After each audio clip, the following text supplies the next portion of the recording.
pourquoi tu ne devrais pas utiliser ChatGPT pour écrire tes textes en français. Salut à tous et bienvenue sur Learn French Fun.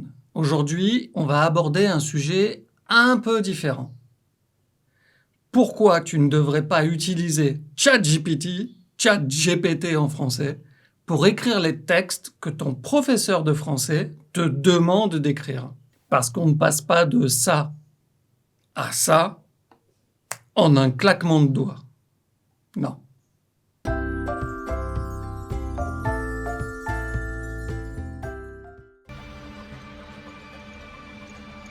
Casse-toi, c'est moi qui vais faire la vidéo.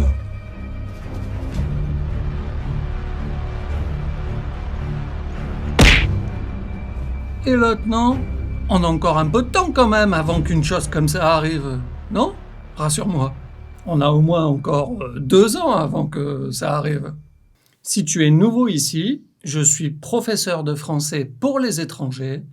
J'ai plus de 11 ans d'expérience et je suis membre du jury du DELF. Et sur cette chaîne, avec Priscilla, nous partageons des conseils et des astuces pour t'aider à apprendre et maîtriser cette belle langue qu'est le français. Dans cette vidéo, je vais t'expliquer pourquoi il ne faut pas que tu utilises ChatGPT pour écrire tes textes en français. Alors prépare-toi à passer un bon moment, j'espère, à apprendre et surtout à devenir un meilleur étudiant autonome en français. Allez, c'est parti. Maintenant que tu sais de quoi on va parler aujourd'hui, laisse-moi te présenter rapidement ChatGPT. Je suis sûr que tu connais. C'est certain que tu as déjà entendu parler de cette intelligence artificielle développée par OpenAI et qui peut générer du texte en se basant sur les informations qu'elle a apprises. C'est vrai, c'est assez impressionnant, je dois l'admettre. Mais n'oublie pas, elle a ses limites. Bonjour, je parle français sans accent. Alors, c'est vrai que ChatGPT, ChatGPT en français, peut être utile pour certaines choses.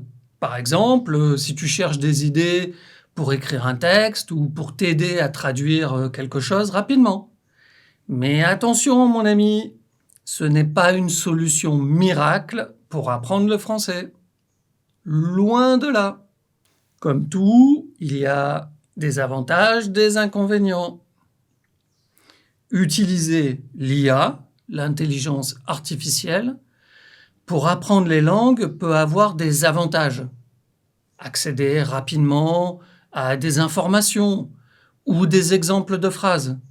Mais il y a aussi des risques, comme prendre de mauvaises habitudes ou simplement te reposer beaucoup trop sur la technologie. C'est ChatGPT qui fait pour moi. Donc garde toujours ça en tête. Et maintenant que tu connais un peu mieux ChatGPT, on va plonger dans les 5 raisons pour lesquelles tu ne devrais pas l'utiliser à la place de ton prof de français. N'oublie pas que dans le petit PDF bonus, tu vas trouver une synthèse de cette vidéo et quelques exercices pour t'entraîner à écrire tout seul en français. Tu vas laisser ChatGPT de côté et tu vas t'entraîner tout seul. Mais tu auras la correction pour t'aider, bien sûr. Et alors, le lien pour télécharger le petit PDF bonus est dans la description. Et pense à t'abonner car tous les 15 jours, Priscilla ou moi, nous publions une nouvelle vidéo pour t'aider dans ton apprentissage du français et avec toujours son petit PDF bonus. Et comme toujours, comme c'est la tradition sur YouTube, like la vidéo, partage-la avec tes amis qui apprennent le français et écris dans les commentaires. Ça nous aide beaucoup. Ça soutient notre travail. Alors, les 5 raisons pour lesquelles ChatGPT ne remplacera pas ton professeur de français. La raison numéro 1, ce sont les erreurs de grammaire et de conjugaison. Parce que oui, même si cette IA est très puissante, elle n'est pas infaillible. Elle fait des erreurs. Et le problème, comme tu es en train d'apprendre, c'est que ça rend encore plus difficile pour toi le fait de trouver où elle a fait des erreurs. Et c'est là que ton prof de français, quand il lit le texte, il dit Donc tu ne peux pas faire 100% confiance à ce qu'elle va écrire. Donc le plus simple, c'est d'écrire toi-même. Tu le sais, la grammaire et la conjugaison sont essentielles pour bien maîtriser le français. Et si tu utilises ChatGPT et que tu ne fais pas attention à ces erreurs, eh bien tu risques de prendre de mauvaises habitudes et de créer même des quiproquos dans ton texte. Et crois-moi, ce n'est pas ce que tu veux. C'est pour le rendre à ton prof. C'est pas pour avoir un peu 95% parfait et 5% de Alors fais-moi confiance et travaille dur pour maîtriser la grammaire et la conjugaison. Ça te sera bien plus utile que de compter sur une intelligence artificielle qui peut te donner de mauvais exemples. Et maintenant, passons à la deuxième raison pour laquelle ChatGPT ne doit pas écrire tes textes en français à ta place. C'est le manque de nuances et de contexte culturel. Tu vas voir, ça va être intéressant. Le français, comme tu le sais, est une langue qui est riche en expressions idiomatiques et autres subtilités. Et il faut être parfois un vrai francophone pour les comprendre. Et c'est là que ChatGPT montre que parfois, c'est pas encore tout à fait ça. Elle aura envie d'utiliser une expression idiomatique connue, mais elle sera utilisée pas exactement dans le bon sens. Et toi, comme tu n'as pas encore toute l'expérience nécessaire, eh bien, tu vas simplement la mettre dans ton texte. Et encore une fois, le prof va dire « non, c'est pas possible, c'est pas toi ». Et puis en plus, parce que là, je te parle de la réaction du prof, mais il y a aussi « est-ce que toi, tu auras appris quelque chose ?» Tu auras appris ici, tu auras mis ici. Tu n'apprends pas une langue, là. Non ? Les expressions idiomatiques et le contexte culturel sont essentiels pour comprendre et parler couramment une langue. Si tu utilises ChatGPT et qu'il te donne des exemples qui sont faux ou alors maladroits, eh bien, tu risques de passer pour quelqu'un qui ne maîtrise pas vraiment le français.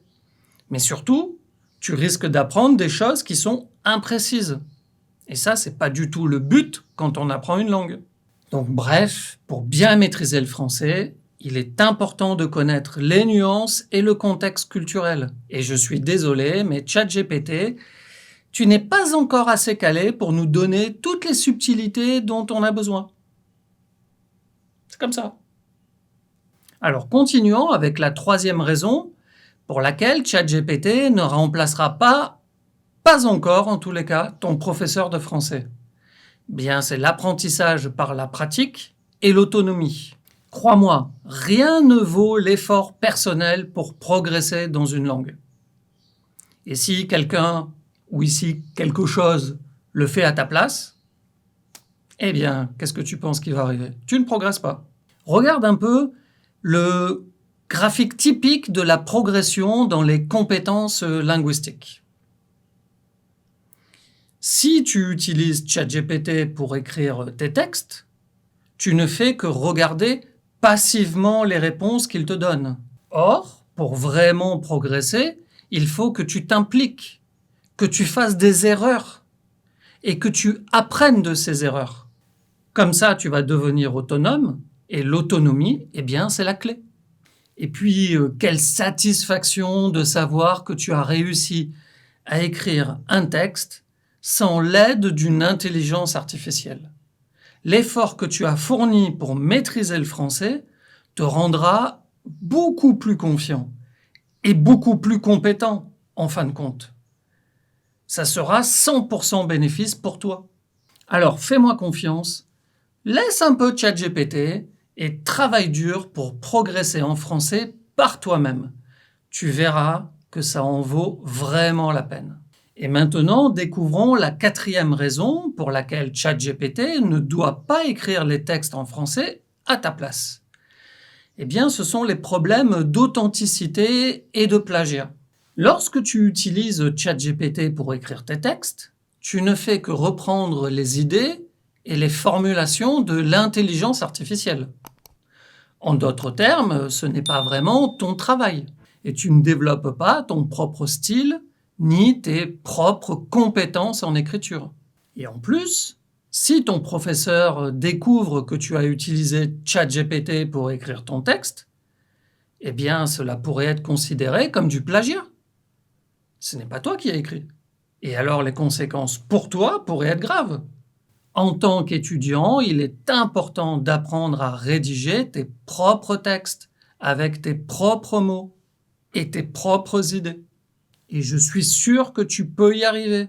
Ça va prendre un petit peu plus de temps que si tu demandes tout de suite à ChatGPT, mais c'est beaucoup mieux pour toi. Alors fais-moi plaisir et prends le temps de travailler sur tes compétences en écriture. Tu connais l'expression idiomatique, c'est en forgeant qu'on devient forgeron. Et crois-moi, tu seras bien plus fier de toi lorsque tu rendras un travail authentique et personnel. Et puis, le jour de l'examen, ça m'étonnerait que tu aies la possibilité d'utiliser ChatGPT. Alors tu feras comment si c'est lui qui a écrit tous tes textes jusqu'à là? Terminons avec la 5e raison, l'importance de l'interaction humaine et du retour d'expérience, le feedback. Écoute bien, car ça concerne directement notre relation, toi, étudiant, et moi, professeur. Lorsque tu apprends le français avec un vrai professeur, tu bénéficies d'une interaction humaine et d'un retour d'expérience qui est personnalisé. Ton prof peut t'expliquer tes erreurs, te donner des conseils pour progresser et t'encourager lorsque tu réussis. Crois-moi, rien ne remplace le soutien et les conseils d'un vrai professeur. ChatGPT est impressionnant, c'est vrai, mais il ne pourra jamais te comprendre, te motiver et te guider de la même manière qu'un être humain pourrait le faire. Pas encore maintenant, en tous les cas. Et en plus, en travaillant avec un professeur et d'autres étudiants, tu peux pratiquer tes compétences en français dans un contexte réel et social. Cela te permettra de développer ta confiance en toi et puis de t'adapter à différentes situations de communication. Et apprendre une langue, c'est pour ça justement qu'on le fait. C'est pour l'utiliser dans des situations de communication. Donc, vas-y, n'aie pas peur, tu peux avoir confiance en toi. Souviens-toi de l'importance de l'interaction humaine et du retour d'expérience dans ton apprentissage du français. Étudiant, prof, ensemble, on ira plus loin. Et si tu aimes apprendre le français avec des vidéos, alors inscris-toi vite à notre newsletter vidéo hebdomadaire. Chaque vendredi, une vidéo directement dans ta boîte email avec 3 trucs et astuces en français. Pour t'inscrire, c'est très simple. Tu vas sur chez-chris.com. Je te mets aussi le lien dans la description. Alors avant de conclure, je tiens quand même à préciser que je ne suis pas contre l'utilisation de ChatGPT en soi. En fait, cette technologie peut être très utile si tu l'utilises de manière responsable et complémentaire à ton apprentissage du français. Par exemple, tu peux utiliser ChatGPT pour t'entraîner à la compréhension écrite, pour découvrir de nouveaux mots de vocabulaire ou pour te donner des idées quand tu es en panne d'inspiration. L'important, c'est de ne pas en devenir dépendant et que tu gardes bien en tête que c'est toi qui dois fournir les efforts pour progresser. Pas ChatGPT. Pense à ChatGPT comme un ami qui te donne un coup de main de temps en temps, mais ne le laisse pas faire tout le travail à ta place. Il faut que tu gardes le contrôle de ton apprentissage. Et puis fais confiance à ton professeur et à toi-même pour atteindre tes objectifs. Donc n'hésite pas à explorer les possibilités offertes par ChatGPT tout en gardant en tête les 5 raisons que je t'ai données aujourd'hui. Ensemble, toi, moi et puis même ChatGPT, on pourra faire en sorte que tu deviennes un as du français. Et puis, si tu veux des conseils pour améliorer les textes que tu écris en français, et puis ne plus faire de fautes, car je te rappelle que le jour de l'examen, ChatGPT, il va rester tranquillement dans ton sac. Le jour de l'examen, ça sera toi, un stylo, une feuille. Alors va vite voir cette vidéo où je t'explique comment trouver facilement les fautes dans tes textes et puis comment les corriger tout seul.